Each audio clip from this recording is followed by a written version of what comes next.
Hello students.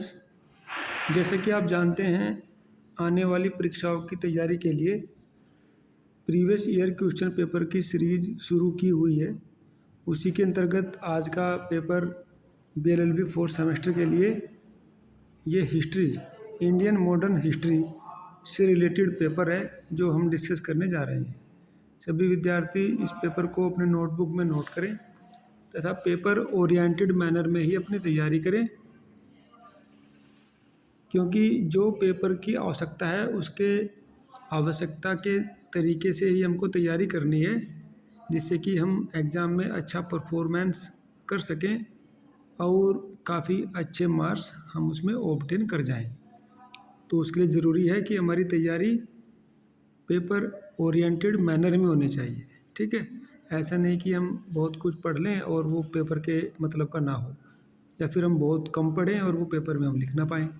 तो balance बना करके हमको चलना है। देखिए, उसी बात को ध्यान में रखते हुए हम लोग पहले PYQ का अध्ययन कर लेते हैं। ठीक है आप नोट करें, पैटर्न तो वही है, very short, short and long वाला।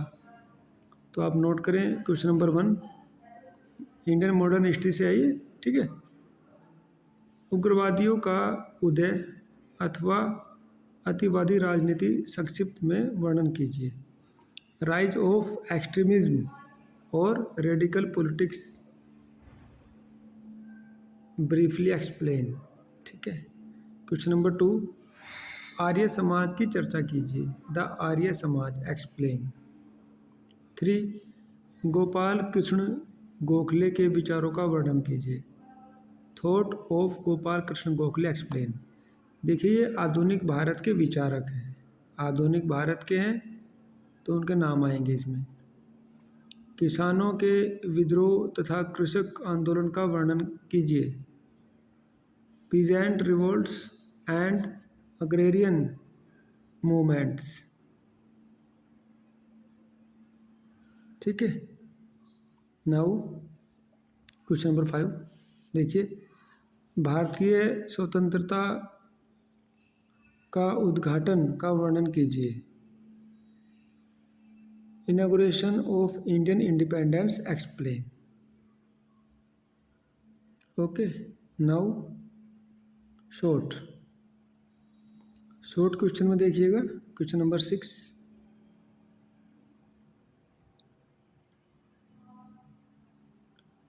भारतीय राष्ट्रीय कांग्रेस की स्थापना के बारे में चर्चा कीजिए। Foundation of the Indian national Congress discuss. क्योंकि देखिए, हमारा जो स्वतंत्रता का आंदोलन चला वो इंडियन नेशनल कांग्रेस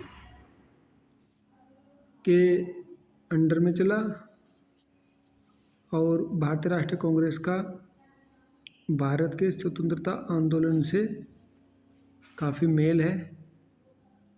तो इसलिए ये क्वेश्चन वेरी इंपॉर्टेंट बन जाता है कि भारतीय राष्ट्रीय कांग्रेस की स्थापना के बारे में चर्चा कीजिए। ठीक है, अब क्वेश्चन नंबर 7 भारत छोड़ो प्रस्ताव और अगस्त 1942 का विद्रोह। Quit India resolution and the August 1942 revolt discuss. 8 Chaudhary Charan Singh की भारत के आधुनिकीकरण में भूमिका। Chaudhary Charan Singh role in modernisation of India. या फिर ये और में आ गया क्वेश्चन, डॉक्टर अंबेडकर की राष्ट्रीय आंदोलन में भूमिका। Doctor Ambedkar role in national movement of India. Now descriptive question में आइए, लिखिए उसको। 1857 का विद्रोह क्या है, विद्रोह के क्या कारण थे, और विद्रोह की असफलता के कारण बताइए। देखिए, सिलेबस से ऐसे क्वेश्चन बन रहे हैं। सिलेबस तो वही रहेगा, लेकिन हर बार क्वेश्चन चेंज होते हैं, कुछ क्वेश्चन रिपीटेड भी हैं। तो आप इसको ज़रा ध्यान रखिए, ऑब्जर्व कीजिएगा। What is the revolt of 1857? Causes of revolt and causes of the failure of revolt. Explain. Next 12, जातिवाद क्या है? भारतीय समाज में जातिवाद की समस्याओं का वर्णन कीजिए। What is casteism? What are the problems of casteism in Indian society? देखिए ये कास्टिज्म के ऊपर आ गया क्वेश्चन, एक ही क्वेश्चन आया है और में है ये ऑप्शन में है। 19वीं और 20वीं शताब्दी में समाज सुधार आंदोलन पर चर्चा कीजिए। 19वीं और 20वीं शताब्दी में समाज में काफ़ी सुधार हुए, बहुत आंदोलन चले अलग अलग तरीके से, उन सब का वर्णन करना है। Discuss social reforms movements in the 19th and 20th century. 200 सालों का ये पूछ रखा है। 13 पे असेसमेंट ऑफ गांधी जीज role in Indian struggle for independence discuss. Gandhi ji का जो भारत के स्वतंत्र संग्राम में गांधी जी की भूमिका का मूल्यांकन कीजिए। ठीक है, ये वेरी इंपॉर्टेंट क्वेश्चन है, रिपीटेड क्वेश्चन है। तो ठीक है विद्यार्थियों, आज आपने जाना है कि सिलेबस से क्वेश्चन कैसे आ रहे हैं। ये लेटेस्ट PYQ है जून 2023 का। आप और PYQ निकालिएगा 2024, 2025 के, और उसके अकॉर्डिंग अपनी तैयारी कीजिएगा एग्ज़ाम ओरिएंटेड मैनर में।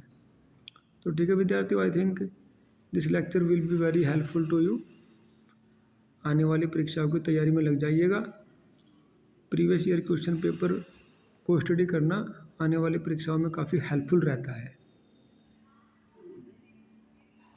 ठीक है, तो ठीक है विद्यार्थियों, अब हम आज का सेशन यहीं पर समाप्त करते हैं। Thanks for listening.